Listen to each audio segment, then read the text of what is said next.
านผู้ฟังกำลังให้เกียรติรับฟังสถานีวิทยุเจียงใหม่มหานคร FM 107.25 เมกะเฮิรตซ์อันดับต่อจากนี้ไปเจิญอู้จ๋ากำเมืองกับดีเจคำเพชรเจ้า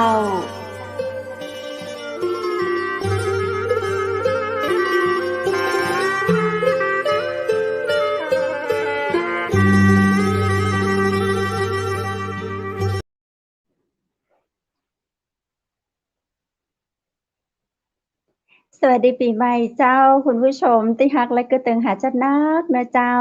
ยินดีต้อนรับเข้าสู่รายการอู้จ๋ากำเมืองตังเจียงใหม่มหานครแพร่ภาพออกอากาศจากอาคารวังสิงห์คำอำเภอเมืองจังหวัดเจียงใหม่เจ้าคุณผู้ชมเจ้าปีกะฟ้าการปี2565นะเจ้านำก้าสิ่งที่ดีๆมาให้เฮานะเจ้าถือว่าเป็นปีเงินปีทองปีโชคปีลาภมีวาสนาที่ดีนะเจ้า2565นะเจ้าก็เป็นตัวเลขที่ดีที่จะพาเฮาไปสู่สิ่งที่ดีสิ่งที่งามๆนะเจ้าอันที่บ่ดีบ่ว่าจะเป็นโรคภัยไข้เจ็บเนาะก็ปิดท้ายหายไปกับปีที่ผ่านมาก็แล้วกันนะเจ้าเนาะคือมีโชคมีลาภมีวาสนาที่ดีเจ้าแน่นอนว่าวันนี้วันจันทร์ที่3มกราคม2565ย่อมเป็นวันที่ดีงามนะเจ้าให้เฮาได้มีวาสนาได้มาปะกันนะเจ้าปีใหม่แบบนี้เนาะก็เห็นอวยพรให้กันได้โชคได้ลาภได้วาสนาดีๆนะเจ้าสว่าคุณผู้ชมนะเจ้ามีอ่าโทรศัพท์เข้านะเจ้าคุณผู้ชมเจ้าโอกาสนี้นะเจ้าข้าเจ้าขอเรียนเชิญแขกผู้มีเกียรติซึ่งท่านเป็นผู้ใหญ่ผู้อาวุโสผู้ทรงเกียรติผู้ทรงคุณวุฒิและเป็นที่ปรึกษากิตติมศักดิ์ของสถานีวิทยุเจียงใหม่มหานครนะเจ้าท่านมีเรื่องราวดีๆมาเล่าให้คุณผู้ชมทางเจียงใหม่มหานครและคุณผู้ชมที่เป็นแฟนคลับเป็น FC เป็นแฟนรายการนะเจ้าติดตามชมจากต่างประเทศก็มีเนาะหลายประเทศเลยที่ติดตามฟังแล้วก็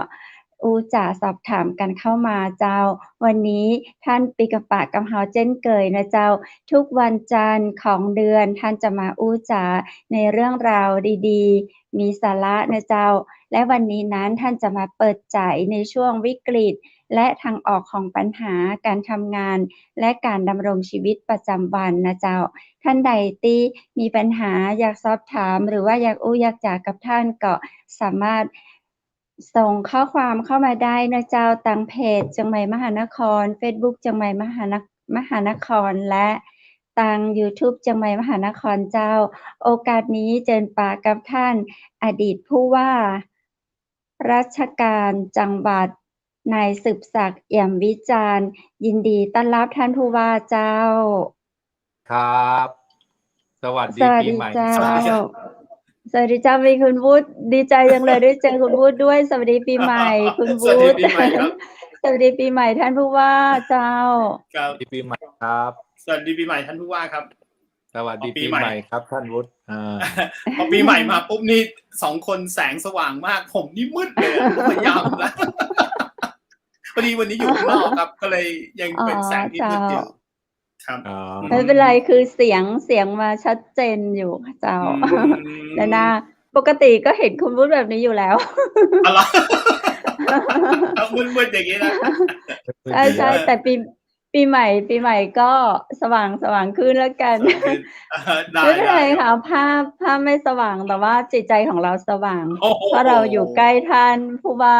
เวลาท่านมาท่านนำอะไรที่สว่างมาฝากเราตลอดเลยเนาะบางทีเราก็รู้สึกแบบเหนื่อยบางทีเราก็รู้สึกแบบอ่อนแออะไรอย่างนี้เรารู้สึกแบบโอ้โหมีปัญหาเยอะแยะเลยแต่เราได้คุยฟังท่านแล้วโอ้โหเราคลี่คลายเรามีความสุขทุกครั้งที่ได้ฟัง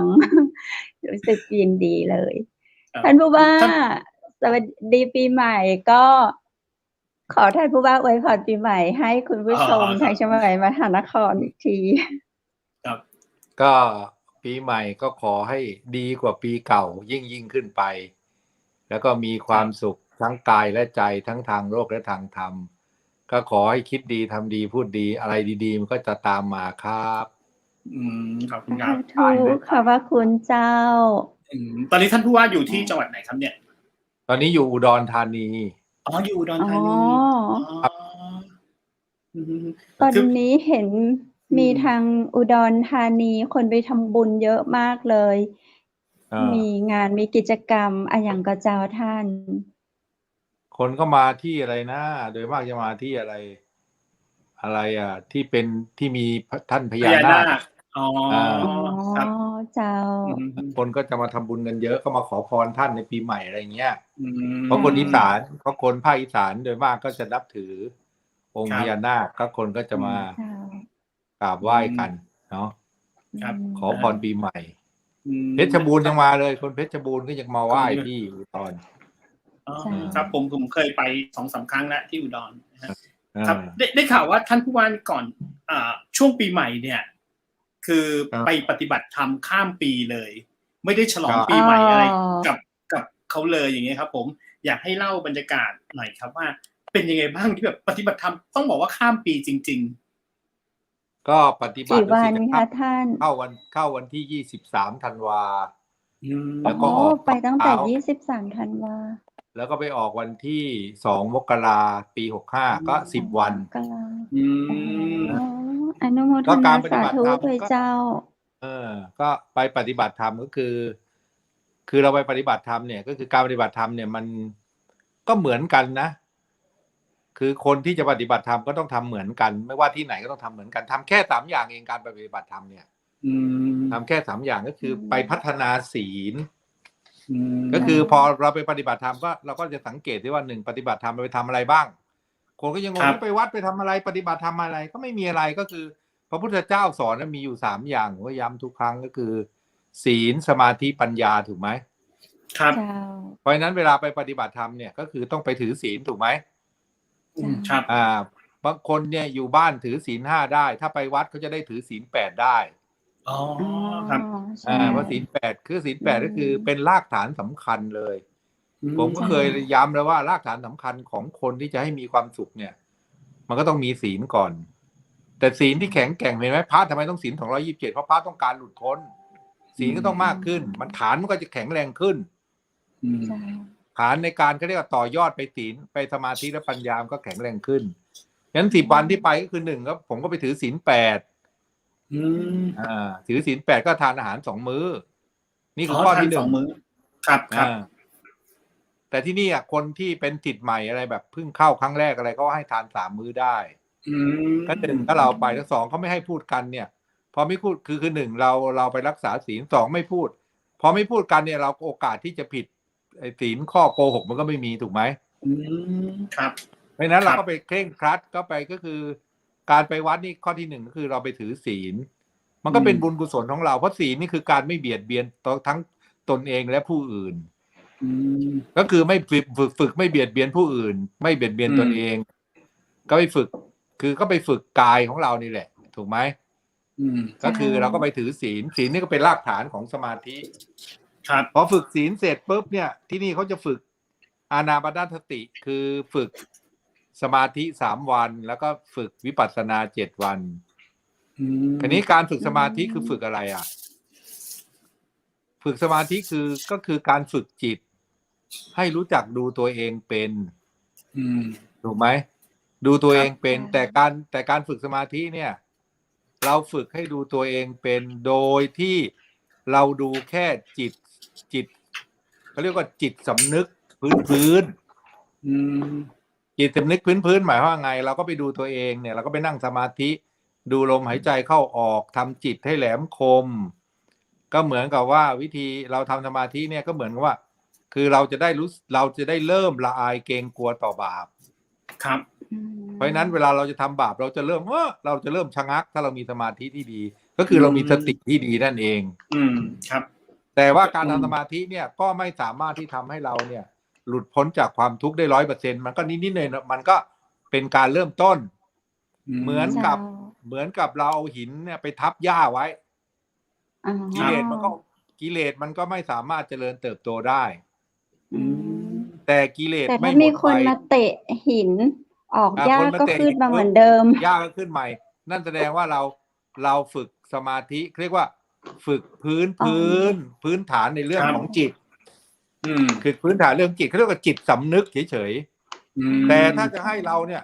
ทุกครั้งที่ทำอะไรก็เหมือนว่าคนเราเนี่ยคือเหมือนกับว่าอะไรอ่ะ เหมือนกับเราไปเรียนอะไรไปเรียนคิดบวกถูกไหม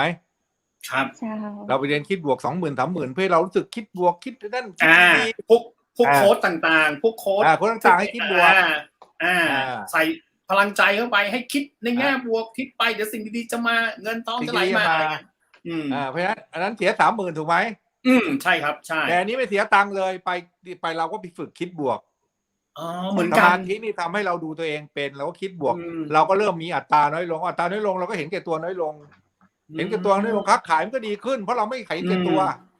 เราก็ให้เขาเต็มที่ไม่โกงเขาไม่อะไรเขาทำอะไรมันก็เจริญรุ่งเรือง เจ้า ก็ฝึกคิดฝึกดูตัวเอง แล้วพอการดูตัวเองเป็นคิด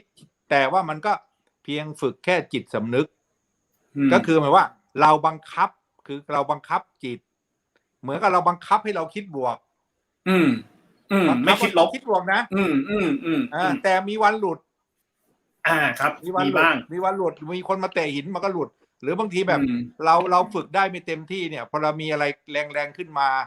เช่นด่าเราเนี่ยเราก็ยังพอลุ้นน่ะแต่ด่าพ่อเราหลุดเลยอย่างเงี้ยแสดงว่าก็เหมือนกับว่าเราฝึกจิตได้ระดับพื้นแต่ว่าถ้าคนที่เขาฝึกดีแล้วเนี่ยเขาฝึกดีแล้วหมายว่าอะไรคือเราไม่จำเป็นต้องไปฝึกคิดบวกพอเราทำวิปัสสนาเนี่ยมันจะไปแก้ที่จิตไร้สำนึกคำว่าจิตไร้สำนึกก็คือคุณไม่ต้องคิดบวกคุณจะคิดอะไรมันก็บวกไม่ต้องไปข่มมันไม่ต้องไปบอกมันว่าอะไรดีไม่ดีมันอยู่ในจิตไร้สำนึกจิตสำนึกเนี่ยจิตไร้สำนึกก็เช่นเวลาเราเนี่ยชอบเวลายุงกัดเราจะตบยุงถูกไหมครับอันนี้คือจิตไร้สำนึกเราถูกไหมครับแต่ถ้าเราแก้ได้ในจิตไร้สำนึกเนี่ยเราจะไม่ฆ่ายุงไม่ฆ่ามดอะไรในจิตไร้สำนึกเพราะฉะนั้นนอนหลับเนี่ยยุงจะกัดเราก็ไม่ตบมันเพราะจิตไร้สำนึกมันสอนแล้วครับ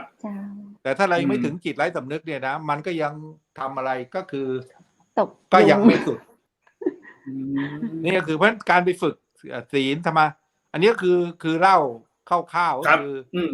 คือการที่เราไปเนี่ยไป10 วันก็คือไปพัฒนาศีลให้เกิดขึ้นกับตัวเองไปพัฒนาสมาธิคือไปพัฒนาสติของตัวเอง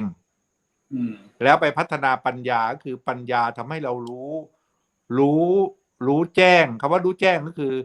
รู้แจ้งด้วยปัญญาของเราไม่ได้รู้แจ้งจากการอ่านการฟังการคิดครับเพราะว่าถูกไหมคือเราไปฝึกเนี่ยก็เหมือนกับเขาบอกเขาเรียกอะไรในพุทธศาสนาเขาบอกว่ามีอะไรนะมีสุตตมยปัญญาก็คือความรู้ที่ได้จากการฟังและการอ่านแล้วก็มีจินตมยปัญญาความรู้ที่ได้จากการคิดครับแล้วก็ภาวนาปัญญาก็คือภาวนาปัญญาที่ได้จากการรู้เองของเจ้าตัวยกตัวอย่างเช่นเหมือนวุฒิไปในร้านอาหารร้านหนึ่งครับวุฒิเห็นรูปอาหารถูกไหม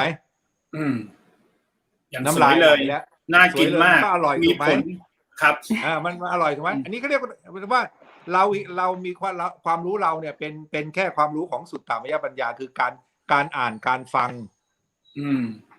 การเห็นครับใช่เปล่าแต่พอเราเห็นแต่พอเห็นพออ่านฟังเห็นเนี่ยจิตเราก็รู้เลยโอ้อาหารนี่มันอร่อยเราเคยกินมาอร่อยถูกไหมเราอ่านเห็นแล้วโอ้มันน่ากินถูกไหมน่ากินแต่พอเรานั่งอยู่พออาหารเขามาเสิร์ฟแต่ไม่ได้เสิร์ฟโต๊ะเราไปเสิร์ฟโต๊ะอื่นมันกินกันอร่อยเลยเราก็คิดแล้วตอนนี้โอ้โหไอ้ข้างๆมันท่าทางร้านนี้จะอร่อยว่ะดูท่ากินมันต้องอร่อยแน่อันนี้ก็คือความรู้สึกอร่อยมันเกิดจากการคิดและคิดว่าไอ้นั่นกินอร่อยลูกอร่อยแต่วันสุดท้ายเราได้กินไหมเรายังไม่ได้กินเลยแต่มันจะอร่อยจริงๆมันต้องเกิดจากปัญญาเกิดจากที่เราทำเองก็คือเรากินเข้าปากของเราเองครับอันนี้เขาเรียกว่า ปัญญาที่เกิดจากการรู้ของเราเอง อันนี้ก็เหมือนการศาสนาของเราก็คือ การทำศีลสมาธิปัญญาคือปัญญาเนี่ยคือเราก็เรียนธรรมะก็ถึงบอกไงว่าธรรมะพุทธเจ้าเนี่ยคุณท่องได้ 84,000 พระธรรมขันธ์ไม่เคยปฏิบัติเลยคุณก็ไม่ได้อะไรจากธรรมะเพราะคุณไม่เคยปฏิบัติถูกไหมปฏิบัติคือคนไม่เคยกินน่ะคุณก็ได้แต่ไปอ่านมามันเป็นอย่างนี้อย่างนี้นี่แน่อันนี้ดีอันนี้ดีเป็นอย่างนั้นไอ้นั่นเป็นอย่างนี้มันก็เป็นอย่างนั้นเป็นอย่างนี้ก็คือแต่เราไม่ทำตาม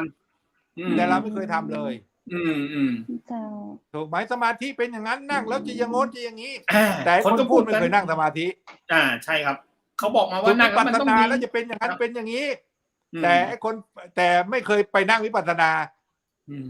มันก็ไม่ได้ประโยชน์อะไรถูกไหมครับนี่ก็คือเราก็ไปฝึกพัฒนาเพราะฉะนั้นการไปปฏิบัติธรรมก็คือไม่ว่าคุณจะไปที่ไหนก็คือสิ่งที่สำคัญที่เกิดขึ้นนี่คือเมื่อคุณออกจากปฏิบัติธรรมแล้วคุณก็ต้องปฏิบัติอย่างต่อเนื่องเพราะว่าการปฏิบัติธรรมเพื่อเอามาทำให้ชีวิตเรามีความสุขถูกไหมครับแต่ถ้าคุณไปปฏิบัติธรรมแล้วออกมาคุณยังเหมือนเดิมคุณยังขี้วีนเหมือนเดิมขี้โกรธเหมือนเดิมขี้เกียจเหมือนเดิมก็แสดงว่าคุณมาผิดทางแล้วไม่ได้ครับถูกไหม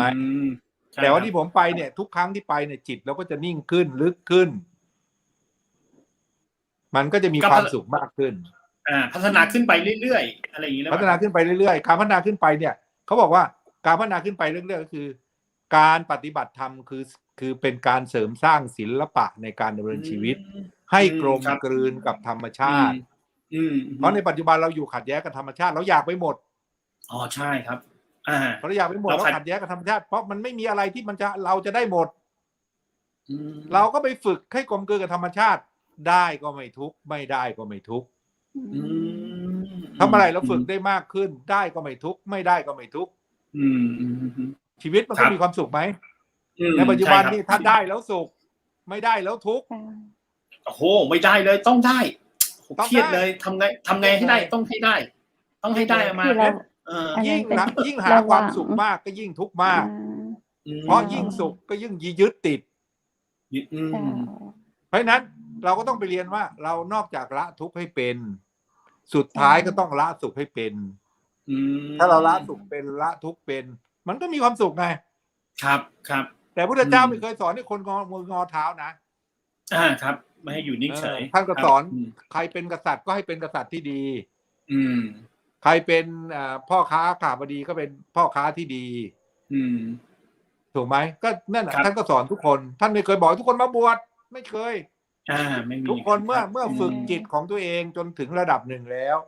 คิดว่าตัวเองเนี่ยจิตมั่นคงเข้มแข็งแล้วก็ละได้ทุกสิ่งทุกอย่างแล้วละได้ทั้งสุขได้ทุกข์แล้วก็ไปออกบวชเพื่อหลุดพ้นจากความทุกข์ก็แค่นั้นเองเพราะฉะนั้นการไปปฏิบัติธรรมแล้วก็ข้ามปีก็คือเราก็ได้สิ่งที่ได้ก็คือเราได้พัฒนาจิตเพื่อให้เรามีชีวิตที่อยู่ในโลกมนุษย์ในปีต่อไปดีขึ้นครับเพราะจิตดีขึ้นเพราะเราสำคัญมันอยู่ที่จิตนะครับเงินก็มีความสำคัญแต่ไม่ใช่สำคัญสูงสุดเพราะทุกคนต้องใช้ถูกไหมครับเพราะว่าไม่งั้นคนรวยมันก็มีความสุขทุกคนดิแต่ทำไมคนรวยมันกระโดดตึกตายใช่นี่ยังบอกเลยบางคนแบบมีเป็น10 ล้าน20 ล้านนะยังไปฆ่าตัวเองตายทำไมยังจริงๆอยากคิดบางคนเป็นหมอเห็นไหมเป็นหมอที่ฆ่าเพื่อนตายฆ่าแฟนตายมันไปฆ่าเขาทำไมจริงเงินเขาแสดงว่าจิตเขายังไม่เคยฝึกยังไม่มีศีลยังไม่เคยฝึกสมาธิเพราะนั้นเขาก็ไม่กลมกลืนกับธรรมชาติธรรมชาติมันเป็นกฎธรรมชาติถ้าเราทำอะไรที่ขัดแย้งมันก็จะลงโทษเราถ้าเราอยู่กลมกลืนกับมันได้มันก็ไม่ลงโทษเราเพราะธรรมะก็คือธรรมชาติคิดง่ายๆเลยครับแค่นั้นเนี่ยเราก็อยู่กับธรรมชาติที่มันได้ครับเนี่ยจะผมจำได้เลยที่ท่านเคยเกิดวิกฤตครั้งหนึ่งนะครับคุณเพชรถ้าพอจำได้ครั้งหนึ่งในชีวิตเนี่ยผมเคยถามท่านเลยว่าเวลาเหตุการณ์มันคลี่คลายลงหมดทุกอย่างแล้วทำไมท่านไม่ไปฟ้องเขาทำไมท่านไม่ฟ้องเขาตอบทำไมล่ะอะไรอย่างเงี้ยตรงนี้ทุกคนอยากรู้มากว่าทำไมโอ้โหถ้าเกิดท่านฟ้องนี่นะท่านชนะแน่นอนอย่างเงี้ยทำไมมีทั้งหลายคนทำไมท่านถึงไม่ไปฟ้องเขาครับพอบอกได้ไหมครับตอนนั้นที่ไม่ฟ้องนี่ก็เพราะว่า ข้อที่หนึ่งก็คือเราเนี่ยเป็นคือไม่ใช่ว่าเราเป็นชาวพุทธที่แข็งแกร่งอะไรหรอกแต่พอเราเป็นชาวพุทธเราต้องใช้เหตุผลให้เป็นเหตุผลก็คือเรื่องที่เกิดขึ้นมันมีจริงไหมมีแต่มันไม่เกิดขึ้นโดยเราถูกไหมอันนี้พูดแบบสรุปนะครับแล้วมีคนหนึ่งมาอ้างชื่อเราแล้วคนนั้นก็ดูแล้วหน้าตาก็คล้ายเราซะด้วยเอ้ยไม่คล้ายเลยคนละอย่างเลยคล้ายไหมไม่คล้ายเลยคนละเรื่องเลยก็ไม่คล้ายเลยหรืออะไรก็แล้วแต่เราก็ดูอ้วนๆเนี่ยนะผมก็ดูแล้วเขาอ้างเราเขาอ้างเราเพราะฉะนั้นเนี่ยการที่มีเรื่องอย่างหนึ่งก็คือการที่เด็กคนนั้นพูดว่าเนี่ยมีผู้ว่ามาอย่างนี้แล้วพ่อไปเล่าให้พ่อแม่ฟังก็เป็นเรื่องเป็นราวอะไรเนี่ยถามว่าทุกคนเขาเคยรู้จักเราไหมไม่เคยแต่ลูกมาเล่าให้เราฟังว่าเขาเจออย่างเงี้ยถามว่าเราเชื่อไหมไม่ใช่ความผิดของพ่อแม่เขานะถ้าคนเป็นพ่อเป็นแม่เชื่อเขาต้องเชื่อเพราะไม่ใช่ความผิดพ่อแม่เขาแล้วพอมีเรื่องเขาก็ทำเรื่องเป็นคดีถามความผิดของเขาไหมก็มันมีคนพูดอย่างนี้แล้วเด็กมันว่าอย่างนี้เขาก็ต้องทำถูกไหมมันก็เป็นเหตุเป็นผลแต่การจะพูดมากพูดน้อยทุกคนเนี่ยก็ถามหน่อยว่าหลายคนเนี่ยพอเราพูดพอเอาเรื่องของเราไปเนี่ยหลายคนเขาก็ดังเพราะเราคนเกิดเรื่องราวนี้เยอะมากเกิดเรื่องราวหลายสถานีเกิดเลยเกิดอีจันเกิดอะไรแล้วก็อะไรอีจันเกิดเกิดวันนั้นผมว่าเป็นยุคแรกๆของใช่เป็นยุคยังไม่ดังสถานีโทรทัศน์อย่างเดียวเพจนี่ดังเพราะเรื่องนี้เลยหลายเพจตามจันก็มีอะไรนะอะไรที่เป็นไพ่ๆเขาเรียกอะไรผมจำไม่ได้เหมือนกันมีหลายเพจดังหลายเพจดังเลยดังก็ถามว่าอย่างน้อยเนี่ยในดีมันก็มีไม่ดีในไม่ดีก็มีดีก็คือหนึ่งทุกคนก็มีความสุขทุกคนก็ได้มีลูกเพจเราก็ได้ทำความดีนะเราก็ได้บุญเขาก็ได้ตังค์นี่คิดอีกมุมเลยนะคิดอีกมุมเลยนะใช่เปล่าใช่เขาเรตติ้งดีเรตติ้งเขาดีเลยนะสปอนเซอร์เข้าเลยแต่ว่าเขาเรตติ้งดีถูกไหมแต่ว่าถามว่าเราได้เสียหายกระทบกระเทือนไหมกระทบกระเทือนแต่ถักวันหนึ่งความจริงมันก็ต้องออกมาใครเขาพูดไปก็อยากพูดอะไรก็ถูกไหมแล้วถามว่าเราได้บุญไหมในบาปก็มีบุญนะโอ้โหนี่น้อยคนที่จะคิดได้อย่างนี้นะเนี่ยใช่เปล่าแต่อันนี้บุญบาปนี่มันเกิดระหว่างมันก็เกิดอาจจะเกิดระหว่างการกระทำระหว่างเรากับเขาหลายคนนี่อาจจะคล้ายๆว่าเรื่องมันมีนิดนึงแต่ไปทำให้มันเกิดขึ้นใหญ่โตมันก็เกิดขึ้นใหญ่โตก็คือสร้างเรื่องสร้างราวอะไรแต่ถามว่าสิ่งเหล่านี้เนี่ยเราเป็นชาวพุทธถูกไหมครับเมื่อเกิดเรื่องแล้วสิ่งชาวพุทธก็บอกว่าการให้คือเราเป็นชาวพุทธเนี่ยก็ต้องฝึกมาตั้งแต่การทำทานรักษาศีลถูกไหมครับแล้วการให้ที่ดีที่สุดแล้วให้มีการให้ที่ดีที่สุดแล้วการให้ที่มีบุญมากที่สุดการให้ที่ให้ผลที่สุดคือเราให้กับคนที่เราเกลียดหรือคนที่ทำร้ายเราได้มากที่สุดนั่นเป็นกุศลที่เราได้สร้างใช่เปล่าเมื่อไหร่ก็แล้วแต่ที่เราเกลียดใครสักคนหนึ่งแล้วเราก็เก็บความเกลียดในไว้ทั้งชีวิตเราก็จะมีแต่ทุกข์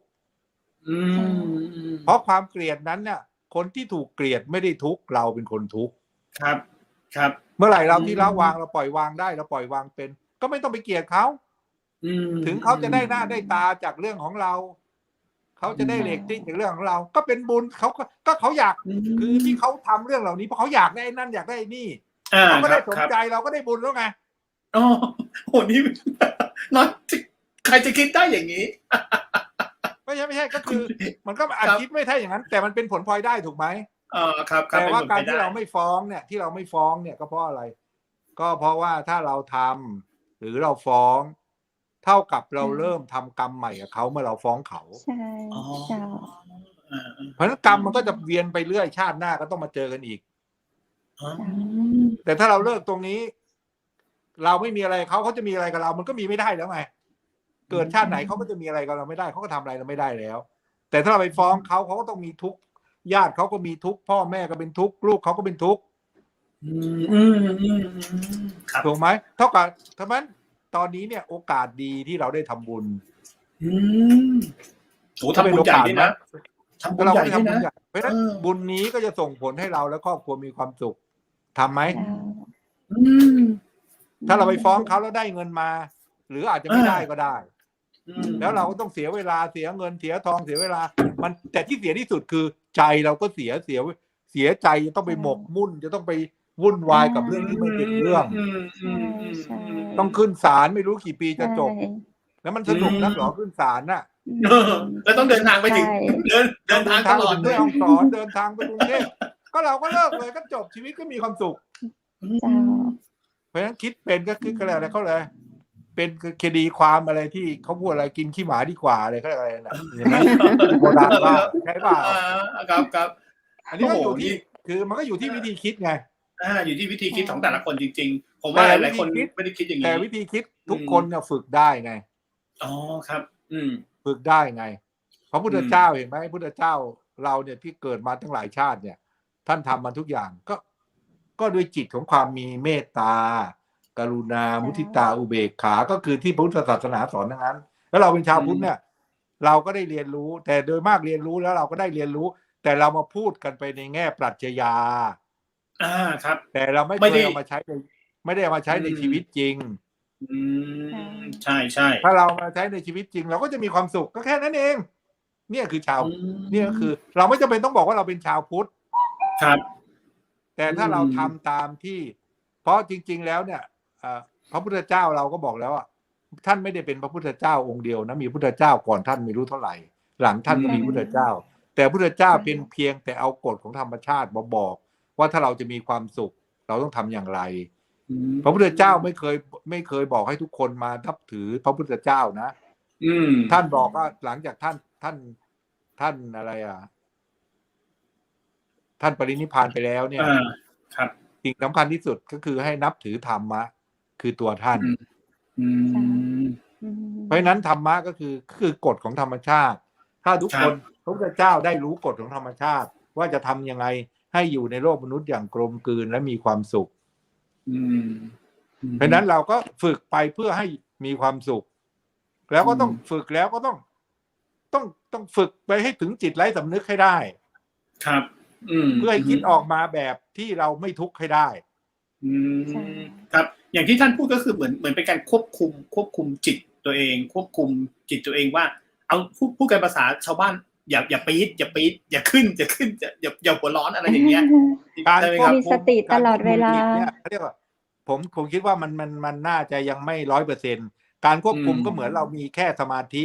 แค่จิตสำนึกมันไม่ใช่การควบคุมมันต้องว่ามันต้องรู้แจ้งว่าทุกสิ่งที่เกิดขึ้นเนี่ยมันทำอะไรด้วยกฎธรรมชาติคือกฎแห่งการเมตตากฎแห่งการความปรารถนาดีกฎแห่งความรักอันบริสุทธิ์ความเมตตาปราณีเนี่ยเราต้องเข้าถึงนั้นเขาคือเข้าไปเลยถึงก้นบึ้งของหัวใจไม่ใช่แค่คิดแค่นี้หรือเปล่าไม่ใช่แค่คิดก็คือแค่จะทำอะไรก็รู้อยู่แล้วว่าเราจะต้องทำด้วยความรักความปรารถนาดีความเมตตาความกรุณาเราก็ชีวิตเราก็จะมีความสุขถูกไหมครับโอ้โหพอฟังแล้วบอกว่าทุกคนต้องคิดใหม่เลยนะทุกคนเคยเขียนปรัชญาเท่ๆไว้หรือเอาปรัชญามาโพสเท่ๆไว้แต่ไม่เคยทำตามเลยได้แต่โพสเท่ๆใน Facebook ว่าโอ้โหอันนี้เท่มากคำนี้เท่มากคำนี้มาจากคำสอนของพระพุทธเจ้าคำนี้มาสอนเลยแต่เบื้องหลังไม่เคยทำตามเลยอย่างเงี้ยอย่างวันนี้ที่ท่านสืบศักดิ์พูดก็หมายถึงว่าต้องทำด้วยใช่ต้องทำต้องทำไม่ใช่แค่คิดไม่ใช่แค่คิดเอามาเขียนโพสเท่ๆไม่ใช่ไม่ใช่เพราะถ้าเท่ๆก็มาเถียงกันอุ้ยศาสนานั้นศาสนานี้คนนั้นดีกว่าคนนี้ไม่ใช่เพราะเพราะความทุกข์เนี่ยไม่ได้เกิดเฉพาะชาวพุทธครับเป็นทุกข์ไม่มีทุกข์แบบคริสเตียนทุกข์แบบพุทธทุกข์แบบฮินดูไม่มีครับวิธีแก้ก็คือเราไปเรียนคือที่ไปเรียนไปศีลสมาธิปัญญาเนี่ยเป็นของทุกชาติทุกศาสนาวิธีเป็นวิธีแก้ทุกข์เป็นวิธีแก้ทุกข์ครับครับก็อย่างนี้ครับคุณเพชรผมผมเคยเห็นท่านเนี่ยท่านเคยสอนผมอยู่อย่างหนึ่งว่าการล้างเท้าผู้ใหญ่เนี่ย โอเคเมื่อกี้เรื่องนี้เราเมื่อกี้จบแล้วการล้างเท้าผู้ใหญ่เนี่ยเป็นสิ่งที่แบบเราต้องเช่นล้างเท้าพ่อแม่เนี่ยสำคัญมากท่านสอนผมตลอดเลยนะว่าจะต้องล้างเท้าพ่อแม่ครับท่านช่วยอธิบายให้แฟนรายการฟังหน่อยได้ไหมครับว่าตรงนี้เนี่ยสำคัญอย่างไรครับคืออย่างนี้ก็คือพอเราเป็นชาวพุทธเนี่ยไม่อยากให้เรายึดติดในประเพณีแต่เราต้องเข้าใจด้วยว่าสิ่งที่เราทำเนี่ยมันทำให้ใจเราเป็นยังไงคือการล้างเท้าบิดามารดาเหมือนว่าคือพ่อแม่เราอันนี้ผมคิดเองนะแต่ว่าผมไม่มีก็คือว่าการล้างเท้าบิดามารดาเนี่ยก็หมายความว่าเราเองเนี่ยเกิดมาพ่อแม่เขาอาบน้ำอาบท่าทั้งเท้าล้างอะไรแล้วเท้าเนี่ยโดยมากเราชอบว่าเป็นของต่ำถูกไหมครับแต่ของที่ต่ำที่สุดของบิดามารดาเราเนี่ยเราไปล้างให้มันสะอาดทำให้ดีถามว่าพ่อแม่เขาเนี่ยเมื่อเห็นลูกได้ทำอย่างนี้เนี่ยก็เป็นการแสดง1ความกตัญญูกตเวที2แสดงความรักสูงสุดเพราะว่าเท้าคือส่วนที่เขาเรียกว่าต่ำสุดของพ่อแม่แต่เราก็ไปล้างให้เขาถูกไหมถูกไหมเพราะฉะนั้นสิ่งที่เกิดขึ้นก็คือ1พ่อแม่เขาภูมิใจเขาก็มีความสุขที่ลูกทำให้ถูกไหมแล้วเราก็มีความสุขที่เราได้ทำถูกไหมนี่เป็นในแง่ของจิตวิทยาว่าถ้าเราทำอย่างนี้ได้เราก็จะทำอย่างอื่นให้พ่อแม่ได้อีกใช่ไหมใช่ครับเพราะฉะนั้นเราก็แต่อันนี้ก็เป็นส่วนหนึ่งแต่เป็นสิ่งที่แต่ว่าบางครั้งเนี่ยไอ้ประเพณีหรือวัฒนธรรมเนี่ยที่เราแสดงเนี่ยในการล้างเท้าหรืออะไรก็แล้วแต่ที่ทำเนี่ยเพื่ออะไรก็เพื่อแสดงให้เห็นในคนรุ่นคือบางครั้งเนี่ยมันยังไงเพื่อแสดงให้คนรุ่นหลังได้เห็นเช่นแสดงให้ลูกหลานได้เห็นว่านี่คือความกตัญญูกตเวทีนะเขาก็จะได้มาค้นมาสืบว่ามันต้องกตัญญูกตเวทียังไงเขาทำมายังไงแต่สิ่งสำคัญที่สุดคือทำยังไงก็ได้ให้จิตใจของเราเนี่ยมีความสุขจิตใจของบิดามารดามีความสุขลูกหลานเห็นเราทำเขาก็มีความสุขว่าเราได้เขามีพ่อเป็นตัวอย่างที่ดีใช่ถูกไหมเพราะฉะนั้นทำยังไงก็ได้ก็คือเราทำยังไงก็ได้ให้เรามีความสุขเราทำบ่อยไหมคะท่านคือเราทำแบบทุกวันหรือว่าเราทำตามเทศกาลหรือว่าเราจะทำช่วงเวลาไหนที่เหมาะสมคือผมเนี่ยก็ไม่ได้ซีเรียสว่าคือนี้ใจผมนะสำหรับผมเองก็โดยมากจะทำในช่วงเทศกาลเช่นสงกรานต์สงกรานต์ประเพณีปีใหม่ของเราปีใหม่ของเราแต่คราวนี้วุฒิก็อยู่วุฒิเนี่ยเป็นญาติผมก็คือเป็นน้องผมถูกไหมคือเราได้เห็นพ่อแม่ทำกับย่าถูกป่ะใช่ใช่เราเห็นมาแต่ไหนแต่ไรครั้งเราก็มีความสุขเราก็ภูมิใจในพ่อแม่เราถูกไหมครับใช่ครับเพราะฉะนั้นเรามีความสุขไหมที่เห็นพ่อแม่ทำกับย่าโหเรามีความสุขมากมีความสุขเพราะฉะนั้นความสุขทำอะไรที่เป็นความสุขเนี่ยก็ให้ทำแต่ก็ให้ทำด้วยใจไม่ได้ทำคือไม่ได้แกล้งทำว่างั้นเถอะครับทำไงก็ได้ต้องไม่แกล้งทำไม่ใช่เห็นน้องคนนั้นก็ทำกูก็ทำบ้างไม่ใช่เราก็ต้องทำจากใจเราก็มีความสุขนะอันนี้ก็คือประเพณีสงกรานต์ประเพณีสงกรานต์นะปีใหม่ไทยผมว่าเป็นวันครอบครัวของไทยด้วยนะแล้วก็ทำผมว่ามันก็แต่ว่าก็ได้ผลดีก็จะเป็นผลดีก็เป็นสิริมงคลก็คือถือเป็นการทำให้เรามีสิริมงคลเขาเรียกว่าเป็นการเสริมกำลังใจในช่วงปีใหม่ให้เราจะไปทำงานแล้วนะขอความมงคลขอพรจากพ่อแม่ผู้ใหญ่เพราะว่าทุกคนก็พูดว่าบิดามารดาคือพระอรหันต์ทั้งหมดเพราะเขาดูแลเราหมดเลยเราได้ล้างเท้าพระอรหันต์เนี่ยก็ถือว่าเป็นบุญกุศลสูงสุดถูกเปล่าเพราะฉะนั้นเราทำผมเองเนี่ยเล่าให้ฟังว่าตอนสอบเข้าโรงเรียนในอำเภอเข้าเรียนในอำเภอก็อยากสอบได้ทำไงรู้ไหมก็คือผมก็เอาเสื้อกล้ามที่เราจะใส่ไปสอบแล้วก็เอาไปกราบเท้าพ่อแม่แล้วพ่อแม่เนี่ยเอาเท้าเนี่ยเหยียบบนเสื้อกล้ามแล้วก็เอาเสื้อกล้ามนั้นเก็บแขวนไว้พอถึงวันสอบก็เอาใส่เสื้อกล้ามใส่เหมือนก็คือเราก็คิดเอาเองไงเหมือนสมัยก่อนออกศึกก็ต้องมียันต้องมียันเสื้อยันเราจะไปเข้าเรียนในอำเภอกูก็ออกศึกกูก็ใช้ยันพ่อยันแม่เรานี่แหละวะคิดเอาเองไงพี่ผมต้องจิตใจก็ทำให้เรามีความสุขแต่มันก็ได้เลยผมก็สอบได้เลยนะ อันนี้ก็คือมันก็เป็นเหมือนกับเราจะออกศึกออกรบก็เป็นกำลังใจ เราล้างเท้าพ่อแม่ก็เหมือนว่าปีนี้ปีใหม่เราจะต่อปีนี้เราก็จะพ่อแม่ล้างเท้าพ่อแม่ก็ถือว่าพ่อเท้านี่เป็นทำให้คนเดินให้คนก้าวหน้าถูกไหมเท้าพ่อเท้าแม่ก็เขาก็เดินทุกวันก้าวหน้าทุกวันต่อไปกูจะก้าวหน้าแล้วกูล้างเท้าพ่อเท้าแม่เป็นสิริมงคลแน่มันก็คิดแต่ก็ต้องทำด้วยใจที่เคารพใจที่รักทำด้วยใจที่เขาเรียกว่าเคารพรักมันก็จะเป็นผลดีกับตัวเราเองครับคือประเพณีเนี่ยมันก็คือมันอาจจะไม่ใช่พุทธ 100% พราหมณ์ 100% อะไรก็แล้วแต่ประเพณีที่มีมาก็คือทำให้ครอบครัวอบอุ่นทำให้ครอบครัวมีความรักความสามัคคีปีหนึ่งก็ต้องมาเจอกันครั้งหนึ่งมาอาบน้ำพ่อแม่นี่ก็คือทำให้สถาบันครอบครัวมีความมั่นคงถ้าสถาบันครอบครัวมั่นคงตำบลก็มั่นคงอำเภอก็มั่นคงประเทศชาติก็มั่นคงปัจจุบันไม่มี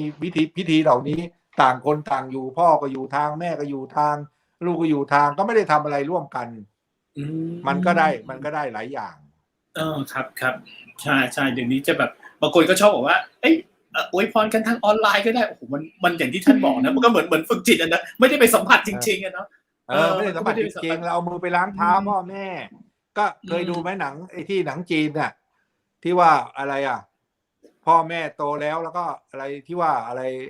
เขาจะตั้งเป็นในนั่นน่ะตั้งเป็นผู้จัดการเด็กเขาบอกขอให้ไปล้างมือล้างเท้าพ่อกับแม่เคยดูใน YouTube นะแล้วพอลูกเห็นพ่อแม่ก็ส่งมาเรียนในเมืองหลวงพอกลับไปโอ้โหพ่อแม่ทำนาทำไร่แค่ล้างมือล้างเท้าเนี่ยพ่อแม่มือแตกเท้าแตกแสบไปหมดจนน้ำตาร่วงแล้วก็เลยด้วยความกตัญญูกตเวทีนี่ก็เป็นวิธีสอนพอกลับมาไอ้นั่นก็ได้พอมาถึงมันก็มาร้องไห้กับผู้จัดการที่ว่าเขาจะแต่งตั้งเขาเลยได้แต่งตั้งอะไรเงี้ยก็มันก็เข้าใจไหมเคยเห็นไหมใน YouTube ก็มาจากเรื่องจริงเนาะน่าจะเรื่องจริงใช่ก็พ่อแม่เขาทำมาจนมือก้านถูกไหมเราได้มือล้างเท้าก็ได้เป็นการเรียนรู้คือมันก็ได้หลายอย่างได้ความสามัคคีได้ความอบอุ่นได้เรียนรู้ว่าพ่อแม่เนี่ยกว่าเขาจะเลี้ยงเรามาเขาอยู่ป่านี้เท้าเขาแตกไปขนาดไหนยิ่งทำสวนทำนาทำไร่อะไรเงี้ยถูกไหมใช่ครับ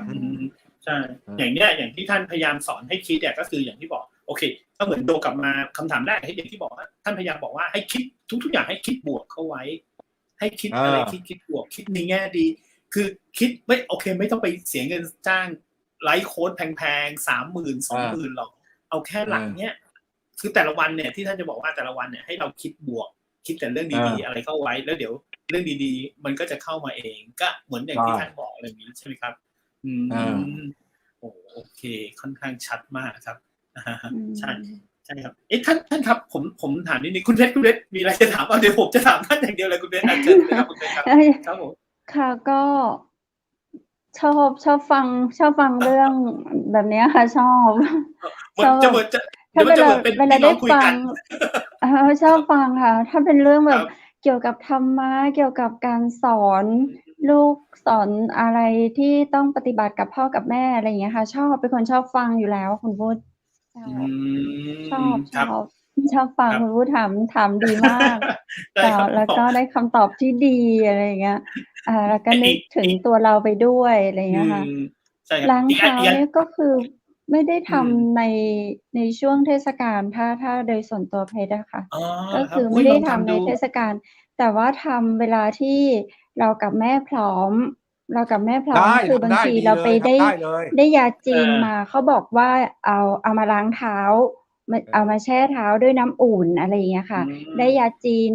ได้เกลือมาเกลือดีๆที่เขาบอกว่าเอามาบำบัดเรื่องของเท้าแล้วก็จะไปจับแม่มานั่งอะไรอย่างเงี้ยค่ะเราก็ทำให้แม่ค่ะบุญใหญ่เลยถ้าทำบ่อยก็ยิ่งดีไม่จำเป็นต้องไปรอเทศกาล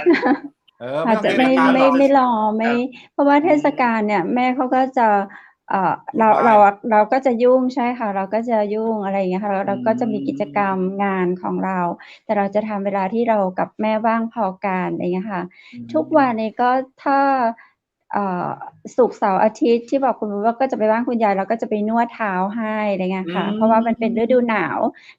ถ้าแม่มารอแช่เท้ากับเราก็คือจะหนาวเย็นใช่ไหมคะทางเหนือแล้วก็แม่ก็จะใส่ถุงเท้าเราก็จะนวดเท้าแล้วก็ใส่ยานวดให้อะไรอย่างเงี้ยค่ะ จะเป็นทำแบบนี้ค่ะ ครับโอ้ แต่ ดี ก็ ครับ อยาก เพราะว่า ทำอย่างที่ท่านผู้ว่าแนะนำตามเทศ โอ้ กาล ดี ก็ ดีครับ น่าดี ท่านผู้ว่าจะแนะนำผมตลอดว่า เนี่ย ให้ลองล้างเท้าผู้ใหญ่ จริงๆ แล้วเหมือนเป็นกุศโลบายของท่านนิดๆ อะครับ จริงๆ แล้วเวลาล้างเนี่ย อย่างที่บอกว่ามันได้แบบ เวลาล้างไปเนี่ยมันได้คิดอะไรไปด้วยนะครับ ในจังหวะที่ ใช่ ล้างเนี่ย ผม ใช่ ก็เลย ใช่ แบบ เวลา อ เรา ย่างที่ ท ท่านพูด ำเรา เมื่อ มีความ อื สุข เนาะ เรามีความ อืม สุข แล้วเราก็มองหน้าท่านก็แบบ ท่านก็มีความสุข อะไรอย่างเงี้ย แบบ ใช่ เหมือนใกล้ ใช่ ชิด ครับ กัน ได้ทำอะไร ใช่ครับ ท่านครับ อืม มาอีกเรื่องหนึ่ง ในเรื่องของช่วงเนี้ย โอ้โฮ เรื่องช่วง โควิดเนี่ยมันยังวิกฤตอยู่แน่นอนงี้ครับ ท่านพอจะแนะนำ สา ใค ย ร พัน ไหม ธุ์อะไร ในเรื่ กอง ็ไม่รู้ ใน มาอีก ในเรื่องของการวางแผนการเงินเนี่ย ในความคิดของท่านเนี่ย มันยิ่งคนทำงานราชการ หรือว่าอะไรอย่างเงี้ย ท่านจะแนะนำเรื่องของการวางแผนการเงินยังไงครับ? เข้าใจว่าท่านอาจจะไม่ได้แบบ ถนัดทางด้านเรื่องของเงินเนี่ย แต่อยากถามแนวคิด เพราะว่าท่านเคยเล่าให้ผมฟังอะครับผม เรื่องของการวางแผนการเงินเนี่ย แล้วผมคิดว่ามันเป็นเรื่องที่ดีอะครับ อยากให้ท่านแบบมาบอกแฟนๆ รายการหน่อย ครับ ก็คือการวางแผนการเงินของคนเราเนี่ย ก็คือ ครับ คือตัวเนี้ยช่วงปีใหม่ถูกไหม? ครับ ช่วงปีใหม่ ผมเนี่ยคือถ้าวางแผนการเงินเนี่ยมันก็ไม่เกี่ยวกับเรื่อง คืออย่างงี้มันก็ อะไรอะ มันมีสิ่งหนึ่งก็คือเขาบอกว่า ผมเคยอ่านหนังสืออะไรเจอก็ไม่รู้ เขาก็บอกว่า ปีหนึ่งเราก็ควรสรุปสักครั้งหนึ่งนะว่า ปีเก่าเนี่ยเรามีอะไรบ้าง ปีใหม่เราจะทำอะไรบ้าง แต่สิ่งที่เขาให้สรุปก็คือ 1 ก็คือ คุณสรุปซิว่า ปีที่ผ่านมาเนี่ย คุณมีหนี้เท่าไร? อ๋อ มีหนี้เท่าไร? ปีที่ มผ่า ี น หนี้ มา เท่าไร? ครับ ปีที่ผ่านมา รวมแล้วตั้งผ่านมากี่ปีไม่รู้อะ คุณมีหนี้เท่าไร? เช่น คุณมีหนี้ 1,000,000 ถูกไหม? แล้วคุณมีทรัพย์สินเท่าไร? ครับ มีทรัพย์สิน ถ้า เท่า มี ไร? ถ้ามีทรัพย์สิน 1,000,000 แสดงว่ารอด ปีเนี้ยรอด เพราะว่าหนี้มัน ทรัพย์สินเรามีที่สามารถหักกลบลบหนี้ได้ถูกไหม? ครับ แต่การมีหนี้ไม่ใช่เรื่อง การมีหนี้ไม่ใช่เรื่อง การมีหนี้เนี่ยไม่ใช่เรื่องที่ทำให้เราต้องเป็นทุกข์เกินกว่าเหตุ แต่ต้องเป็นหนี้ที่ก่อให้เกิดรายได้ และก่อให้เกิดประโยชน์ ถูกไหม? เพราะฉะนั้นคนเป็นหนี้เนี่ยไม่ต้องไปซีเรียส ครับ คำว่าเป็นหนี้ที่ก่อให้เกิดรายได้ ก็คือ เช่น หนี้เราไปกู้เขามาเพื่อจะค้าขาย มันก็เป็นหนี้ก่อให้เกิดรายได้ถูกไหม? ครับ ครับ ถ้าเป็นหนี้ที่เราได้ เรากู้มาเพื่อส่งลูกเรียน มันก็จะก่อให้เกิดอนาคตของลูก เขาเรียกว่าเกิดประโยชน์ เกิดประโยชน์ในอนาคต ครับ เพราะฉะนั้นหนี้เนี่ย เพราะฉะนั้นการเป็นหนี้ไม่ คือหลายคนก็จะเป็นห่วงเรื่องการเป็นหนี้ เพราะการเป็นหนี้ไม่ใช่เรื่องที่ต้องซีเรียส ครับ เดี๋ยวผมพูดไปเดี๋ยวพวกเจ้าหนี้ลูกหนี้อะไรเขาจะว่าเปล่า แต่ผมมีความคิดอย่างนี้ว่า ผมคิดว่าอย่างนี้ว่า การเป็นหนี้แล้วเรามีเงินใช้หนี้ไม่ได้ ไม่ใช่เรื่องใหญ่ เพราะว่า คือปัจจุบันเนี่ยโควิดมันก็ใช้หนี้กันไม่ได้ตั้งหลายคนถูกไหม? ครับ รัฐบาลก็ช่วย ใครก็ช่วย การเป็นหนี้ไม่ใช่เรื่องใหญ่ แต่มันต้องมีเหตุผลว่าใช้หนี้ไม่ได้ เพราะอะไร? มันต้องมีเหตุ เราก็ไปแก้เหตุให้ได้ เพราะอะไรรู้เปล่า? เพราะจริง ๆ แล้วเนี่ย ผมก็เคยคุยกับลูกน้องที่ว่าบางคนเป็นหนี้เยอะแยะ อะไรเงี้ย ผมบอกเป็น จริง ๆ เนี่ยไอ้หนี้ทั้งหลายเนี่ย มันไม่ใช่เรื่องที่ลูกหนี้ต้องห่วงนะ คนที่น่าจะต้องทุกข์คือเจ้าหนี้นะ ถูกไหม? ก็ให้เงินเขาไปแล้วไม่ได้คืน ไอ้ลูกหนี้ไม่ต้องทุกข์ ครับ ลูกหนี้ไม่ต้องทุกข์ ใช่ครับ จะไปทุกข์ทำไมอะ ก็เรา แต่ว่าเราไม่ใช่ แต่ว่าไม่ใช่ ไม่มี ไม่หนี ไม่จ่าย ก็ไม่ใช่อย่างนั้นนะ ใช่ อย่างนั้นก็เรียกลูกหนี้ดื้อ อย่างนั้นไม่ได้ แต่เราก็ต้องวางแผนว่าเราจะใช้หนี้ยังไง หมดโควิดยังไง ก็คือวางแผนไปให้เป็นสเต็ป เพราะถึงเวลาเนี่ย ทุกอย่างถ้าตามหลักพุทธศาสนา ทุกอย่างก็คือเกิดขึ้น ตั้งอยู่และดับไป ครับ ความรวยก็ไม่คงที่ ความจนก็ไม่คงทน มันก็มีขึ้นมีลง แต่เราต้องมีศีลให้ครบ มีสมาธิก็คือดูตัวเองให้เป็น คำว่าดูตัวเองให้เป็นก็คือ ดูตัวเองให้เป็นว่าค้าขาย คือถ้าเรารู้ว่าขายนี่แล้วมันไม่ได้เรื่องก็ต้องหาทางปรับปรุงไปไม่ใช่นี่ ทาง ไม่ หนึ่ ได้ ง เรื่องกูก็ยังทำไปเรื่อย อืม ก็คือต้องมีสติถึงบอกต้องไปฝึกไงถ้าเรามีสติเราก็จะคิดเป็นว่าอ๋อนี่มันก็คือก็ต้องคิดว่า ตอนนี้เรามีนี่เรามีเงิน1 ล้านเรามีหนี้1 ล้านเรามีสมบัติ1 ล้านไอ้สมบัติ1 ล้านถ้าเราใช้ก็ไป4-5 ล้านเราก็อาจจะกู้เพิ่มเป็นอีก500,000เอามาลงทุนหรืออะไรเพราะฉะนั้นการเป็นหนี้เนี่ยไม่ใช่เรื่องสำคัญแต่สำคัญที่สุดก็คือคนเราเนี่ยก็คือต้องมีสติมีหนี้ก็ต้องใช้เขาแต่ต้องใช้อย่างมีสติถูกไหมแล้วก็การมีสติก็คือต้องรู้จักประหยัดให้เป็นรู้จักใช้ให้เป็นรู้จักกินให้เป็นรู้จักคำว่าพอเพียงนี่คืออะไรคำว่าพอเพียงเนี่ยอย่างที่ในหลวงรัชกาลที่9ท่านพูดเนี่ยก็คือคำว่าพอเพียงก็คือ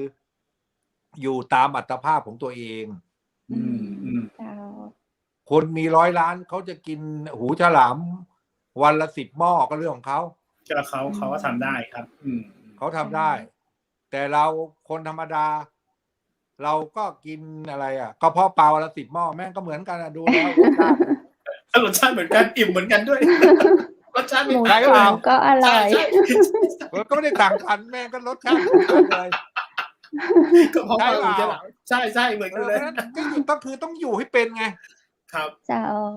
อยู่ให้เป็นก็คืออยู่ในเมืองไทยผมว่านะมันก็คือผมไม่รู้นะไม่ว่าจะเป็นข้าราชการมีอะไรเนี่ยเราก็คือต้องคิดให้เป็นบ้านเราเช่าบ้านถ้ามันแพงไปเราอยู่หลังละ30,000-20,000เราบอกช่วงนี้เรารัดเข็มขัดก็ไปเช่าบ้านหลังละ6,000-7,000อยู่สักปีเดี๋ยวพอมันอะไรดีขึ้นแล้วกูค่อยเปลี่ยนอะไรเงี้ยคือมันต้องเขาเรียกว่ามีการพัฒนาจิตก็ต้องมีการพัฒนาชีวิตก็คือชีวิตในทางโลกก็ต้องมีการพัฒนาเพราะเราก็ต้องคิดคือทุกอย่างเนี่ยก็คือลูกหนี้ก็ไม่ต้องเป็นห่วงทุกเรื่องหนี้เจ้าหนี้ก็ไม่ต้องเป็นห่วงเพราะเกิดมาไม่มีใครอยากที่จะเป็นหนี้แล้วเกิดมาก็ไม่มีใครอยากที่จะไม่ใช้หนี้นอกจากไอ้ที่มันโกงจริงๆมันอย่างนั้นเราก็ต้องหามาตรการฟ้องศาลฟ้องอะไรไปก็ว่าไปแต่100ก็มีไม่เกิน 5% 10% แล้วที่มันเบี้ยวหนี้นั่นแหละที่เหลือก็อยากใช้หนี้ทั้งนั้นแหละใช่เปล่าเพราะมันอยู่ที่เราเขาเรียกอะไรเราฝึกจิตของเราคิดมาดีหรือเปล่าถ้าเราฝึกดีมันก็จะมีสมองมาเราก็จะเขาเรียกอะไรคือผมเองเนี่ยหลายเรื่องก็ไปนั่งคิดได้ตอนที่เราไปปฏิบัติเคยดูหนังการ์ตูนเรื่อง EQ สั่งไหมอ๋อครับเคยดูชอบดูฉลาดมาก EQ สั่งเวลามีเรื่องมันต้องนั่งสมาธิใช่ไหมใช้สมองนั่งสมาธิแล้วก็หมุนปิ้งออกมาใช่ไหมครับใช่ถ้าสมองเราว่างคือปัจจุบันคนเราสมองรกใช่เพราะมันคิดไปทุกเรื่องพอเราไปนั่งสมาธิเนี่ยสมองเราเนี่ยว่างพอว่างมันจะคิดออกเพราะเราเอาไอ้สิ่งที่มันลกๆออกไปเยอะแล้วปัญญามันเกิดที่ว่าปัญญามันเกิดไงครับมันเกิดทั้งทางโลกและทางธรรมนะบางทีผมคิดนี่ก็เล่าให้ฟังมันก็หลายเรื่องสมัยก่อนที่จะไปปฏิบัติธรรมคิดเรื่องนั้นจะยังไงดีเรื่องนี้ยังไงดีระหว่างไปปฏิบัติธรรมเราก็ไม่คิดแต่มันปิ้งคิดขึ้นมาออกได้หลายเรื่องเลยนะครับที่สั่งเพราะนั้นคนที่มีความคิดที่เรื่องนี่เรื่องเงินเรื่องสมบัติอะไรทำจิตให้ว่างๆบ้างนั่งคิดสงบบ้างพอไม่วุ่นวายแล้วเราก็จะคิดออกเองใช่โหอันนี้เอาไปใช้กับเรื่องของการทำงานได้เลยนะบางทีคิดงานอะไรไม่ออกเนี่ยมีอยู่10 เรื่องคิด10 เรื่องเลยคิดไม่ออกเลยลองแบบไม่นั่งคิดเลยลองทำตัวว่างๆเดี๋ยวคิดทำว่างๆเราทำโล่งๆไม่คิดเลยทำว่างๆนั่งสมาธิสักชั่วโมงนึงแต่สมาธิเนี่ยมันจะเป็นประโยชน์ได้ก็ไม่ใช่ว่าก็ต้องบอกสักนิดนึงไม่ใช่ว่าคุณนั่งสมาธิปีละ1 ครั้งเนี่ยมันก็ใช้ประโยชน์อะไรไม่ได้นะครับเหมือนคุณออกกำลังกายเนี่ยเขาให้ออกหมอบอกให้ออกสัก5 วันวันละอย่างน้อยครึ่งชั่วโมงแล้วคุณถึงจะต่อสู้กับโรคได้ถูกไหมครับต่อสู้ความดันต่อสู้กับโรคได้แต่การที่คุณนั่งสมาธิเนี่ยคุณจะฝึกนั่ง3 วันแล้วคุณจะให้ได้ผลเป็นไปไม่ได้ครับคุณต้องฝึกตลอดเวลาคือต้องฝึกมองคือเริ่มก็มองดูตัวเองก่อนอย่างน้อยก็คือต้องไปฝึกอย่างน้อยต้อง ต้องไปฝึกเอาจริงเอาจังอ่ะทุกอย่างอ่ะไม่มีอะไรไม่เอาจริงเอาจังเรื่องเงินเรื่องทองก็เหมือนกันถ้าคุณไม่เอาจริงเอาจังมันก็ไม่ได้ผลค้าขายเล่นๆมันก็ไม่ได้กำไรถูกไหมอย่างวุฒิถ้าไปถ่ายกล้องถ่ายแม่งเรื่อยๆเฉยๆใครจะมาจ้างใครจะมาจ้างใช่ถ้าแบบทำจริงจังเงี้ยฝึกไว้ก็ทำจริงจังทุกอย่างถ้าเราทำจริงจังแล้วคำว่าทำจริงจังต้องไม่ได้ทำด้วยความไม่รู้ต้องรู้ไม่ได้ทำด้วยความโง่ต้องทำด้วยความฉลาดด้วยฉลาดก็ต้องหาข้อมูลหาข่าวสารในปัจจุบันเนี่ยข่าวสารอย่างเนี้ยเดี๋ยวนี้ปัจจุบันเนี่ยคุณอย่างผมเกษียณไปแล้วเนี่ย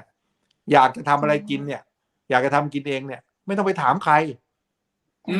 ยุคนี้แล้วด้วยนะแกงไก่หมดปุ๊บมันมาเลยไปซื้อไอ้นั่นมาซื้อนี่มาต้มกินได้เลยอร่อยไม่อร่อย 2-3 ทีก็ถึงบอกต้องฝึกไงต้องฝึกใช่ครั้งแรกมันจะไม่อร่อยมันขาดเปรี้ยวขาดเค็มก็เติมน้ำปลาอะไรก็เหมือนฝึกสมาธิก็เหมือนกันคุณจะฝึกแล้วคุณจะใช้เลยครั้งเดียวไม่ได้คุณต้องฝึกไปก่อนแล้วเดี๋ยวมันก็เริ่มใช้ประโยชน์ได้ใช้ประโยชน์ได้ชีวิตมันก็ดีขึ้นคือไม่มีใครทำสำเร็จครั้งแรกยากที่จะทำไม่ว่าจะทำสมาธิไม่ว่าจะทำอะไรทำงานอะไรสมาธิใช้ประโยชน์ได้ทุกเรื่องบอกได้เลยครับใช่อันนี้เห็นด้วยเพราะว่าเคยแบบบางทีเคยถามพวกคิดงานโฆษณาอย่างเงี้ยมันคิดอะไรไม่ออกเลยพยายามนั่งคิดนั่งประชุมกันในโต๊ะเงี้ย 3 ตี 4คิดไม่ออกเลยทุกคนกลับบ้านไปแล้วก็คือไปนั่งอยู่ตัวเองนิ่งๆไปปุ๊บแล้วเดี๋ยวคิดแล้วทุกคนมีงานมาเสนออะไรอย่างเงี้ยกันหมดใช่อันนี้ก็คือเหมือนสมาธิเขาไปฝึกทำให้จิตว่างคือจิตมันลบมันคิดอยู่เรื่อยมันก็เหมือนแบบอะไรมันอยู่เรื่อยมันก็เหมือนหนังสือกองเต็มเอาแม่งทิ้งไปนะเริ่มมานั่งเขียนใหม่มันก็ออกแล้วไม่งั้นเดี๋ยวก็ยึดตำราตัวนั้นยึดตำราตัวนี้ถูกไหมครับคิดออกเองแต่ต้องฝึกนะต้องฝึกครับอันนี้ถามท่านนิดนึงช่วงเช้าอย่างเงี้ยเราควรที่จะรับเรื่องอะไรรับเรื่องแบบเช้าเนี่ยหลังๆเนี่ยบางทีเนี่ยคนตื่นขึ้นมาเปิด Facebook ดูเลยโอ้ข่าวร้ายแล้วคนนี้ฆ่ากันตายคนนี้ยิงคนนี้ยิงเราควรจะจัดการยังไงกับเสพสื่อพวกนี้ดีครับท่านมีแนวคิดยังไงจากตรงนี้บ้างไหมครับแนะนำหน่อย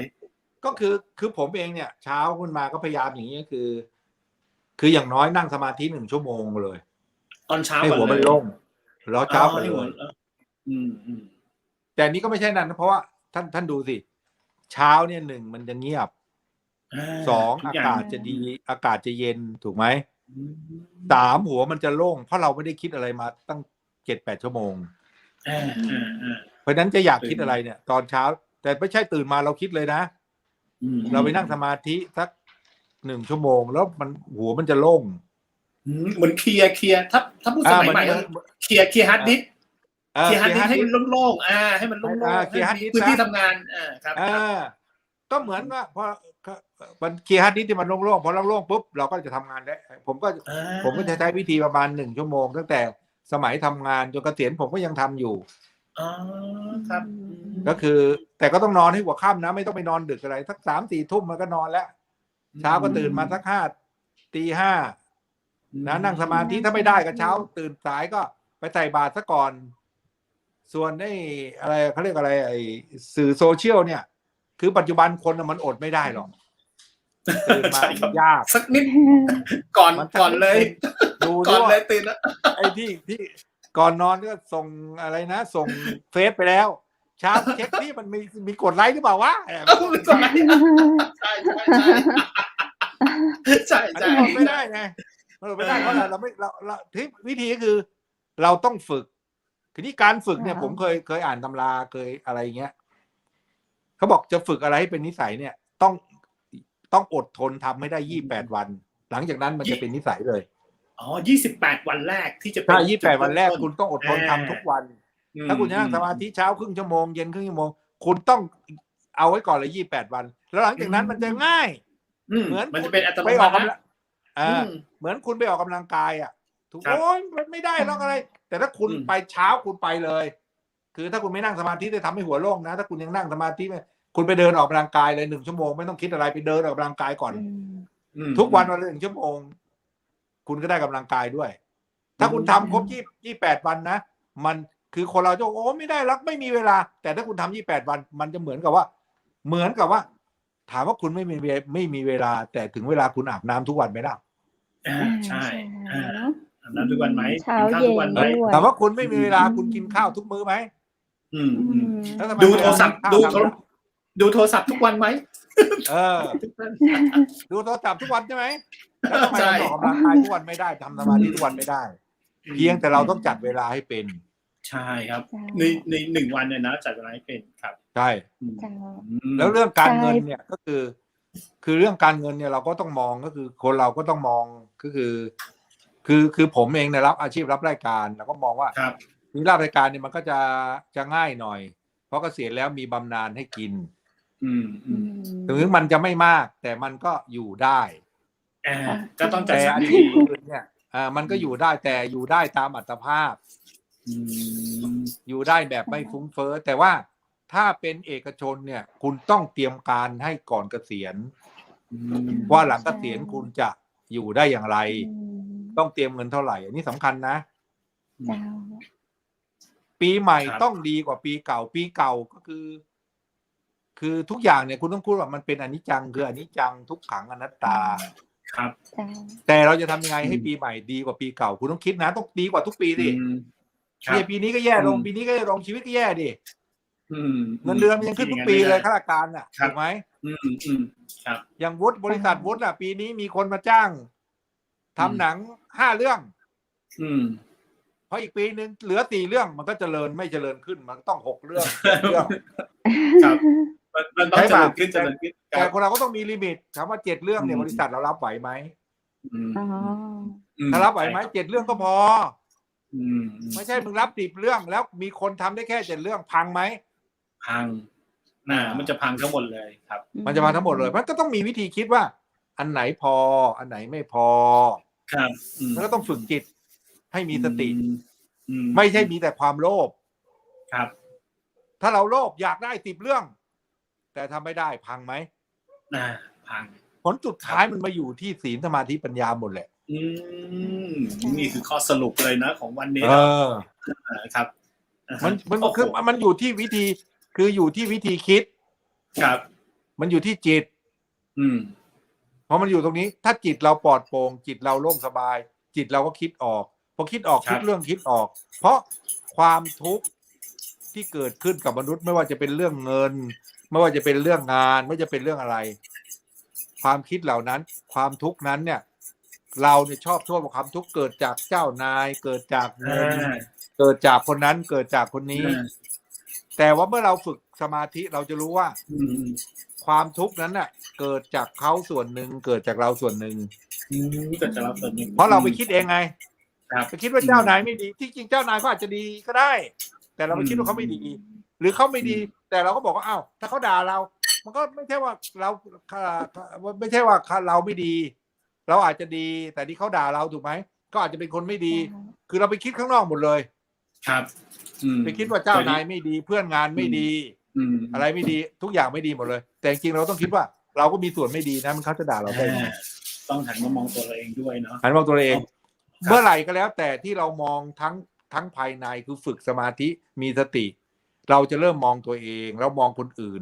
แล้วไอ้ความทุกข์ที่เกิดขึ้นจากคนอื่นมันจะน้อยลงเพราะเรามีสติมากขึ้น ผมมากครับ พอเรามองว่าคนอื่นทำให้เราทุกข์น้อยลงผลสุดท้ายก็สรุปได้เลยว่า ความทุกข์เกิดที่ใจเรา 100% เลยนะเพราะทุกอย่างที่ทุกข์เพราะเราไปคิดทั้งนั้นเลยใช่ไหม เจ้า ถ้าเราเลิกคิดมันไม่ทุกข์ถูกไหม เจ้า ครับโอ้โห ใช่ป่ะ วันนี้ได้ไปครับ ถ้า วันนี้ มี ได้ อะไร ประโยชน์ มาม าก กระทบใจเราต้องไม่คิด มันกระทบใจเราเพราะเราไปคิดเราโทษคนอื่นหมดเลย เจ้า โทษเจ้านาย โทษงาน โทษลูกน้อง โทษเมีย โทษพ่อ โทษแม่ โทษเพื่อน โทษเครื่องมือ ใช่ครับใช่โทษคือมือไม่เคยคิดถึงตัวเราเองเลย ไม่เคยคิดว่าก็เครื่องมือมันก็เป็นอย่างนั้นมาตั้งแต่ไรแต่ไรแล้วอะ ใช่ ถึงเวลามันเสียมันก็ต้องเสียมึงจะไปโกรธมันทำไม ใช่โอ้โห แล้ว วัน มัน นี้ จะไป ได้ป ทุก ระ ข์ โย กับ ช มัน น์อย่าง ทำไม มากใช่ครับโอ้โห ใช่ป่ะ วันนี้ได้ แล้วมึงจะทุกข์เพราะไอ้เครื่องมือเสียมึงจะทุกข์ไปทำไมก็มันก็เสียก็ซ่อมสิ ใช่ครับ ใช่ป่ะเพราะความทุกข์อยู่ที่อะไร ไม่ได้อยู่ที่เครื่องมือก็พ่อกับแม่มันจะพังเรื่องมัน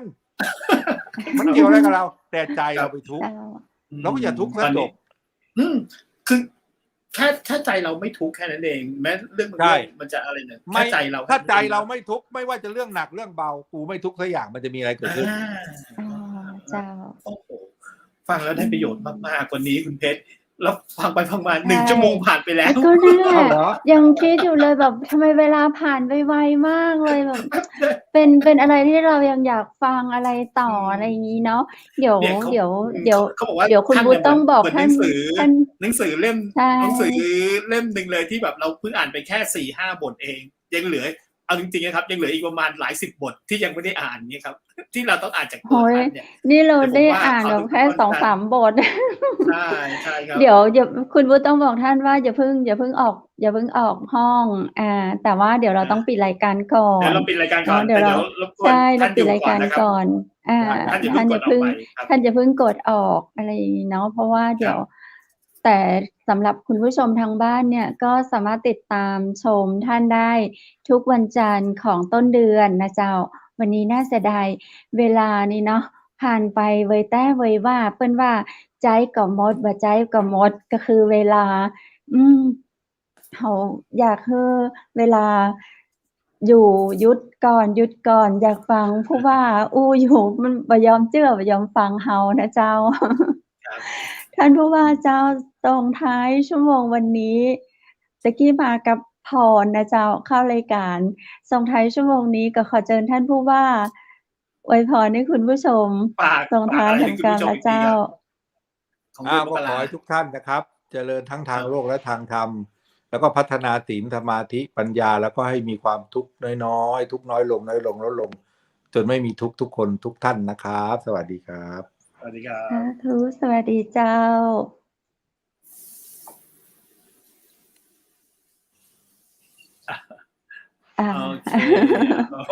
เจ้าคุณวูดโอ้โหวันนี้เนาะอยากฟังต่อแต่เวลา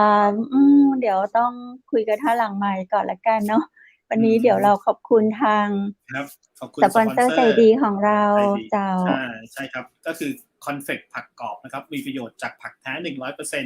ผสมนมฮอกไกโดแล้วก็ผสมน้ำผึ้งด้วยนะครับ3 ถุงแค่100 บาทเท่านั้นเองนะครับก็คือโทรไปได้เลยใครอยากเป็นตัวแทนจำหน่ายเนี่ยโทรไปได้เลย0612890112นะครับแล้วก็อีกเบอร์นึงคือ0856163199คอนเฟิร์มว่าอร่อยแน่นอนครับผมคอนเฟกต์ผักกรอบครับตั้งข้าเจ้าก็ขอบคุณทางโรงแรมแม่เสลียงเวียงงามนะเจ้าเปิดบริการตลอด24 ชั่วโมงเจ้าสำรองจองห้องพักได้ตีเบอร์โทรศัพท์0536214444นะเจ้าและวันนี้ก็ขอบคุณชุดพิธีกรหญิงนะเจ้าผ้าพื้นเมืองชุดไทยใหญ่สีเหลืองเนาะสีเหลืองเอาไข่สวยงามเจ้าท่านใดที่สนใจสามารถสอบถามรายละเอียดเพิ่มเติมได้ตีร้านผ้าพื้นเมืองเบอร์โทร0826166889นะเจ้าเปิ้นบริการให้เจ้าแล้วก็ขายส่งขายปลีกทั่วประเทศไทยตัวเจ้าและสุดท้ายข้าเจ้าดีเจคำเพชรดีเจวูดและทีมงานเชียงใหม่มหานครขอกราบขอบพระคุณท่านอดีตผู้ว่าราชการนะเจ้าในสืบศักดิ์เอี่ยมวิจารณ์แขก VIP ของเราในวันนี้และขอบคุณคุณผู้ชมนะเจ้าที่ติดตามและให้กำลังใจกับทีมงานเชียงใหม่มหานครมานะเจ้าปีใหม่ก็มาถึงแล้วและเราก็จะอยู่ด้วยกันต่อไปมีความเมตตากรุณามุทิตาให้กันและกันต่อไปนะเจ้าพรุ่งนี้ปิกปากันแห่งใหม่เวลาเดิมเจ้า 20:00 นถึง 21:00 นสำหรับวันนี้ข้าเจ้าและดีเจวูดทีมงานเชียงใหม่มหานครขอลาคุณผู้ชมก่อนนะเจ้าคุณผู้ชมโชคดีและมีความสุขนักๆนอนหลับฝันดีราตรีสวัสดิ์เจ้าสวัสดีครับ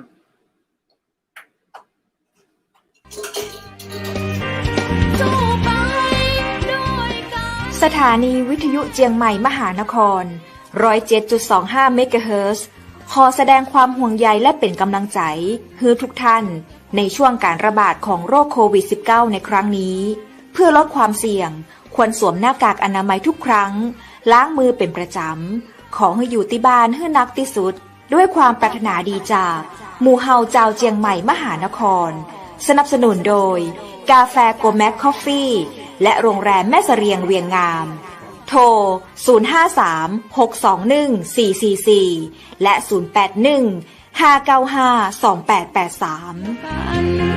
เราจะฝ่าฟันวิกฤตนี้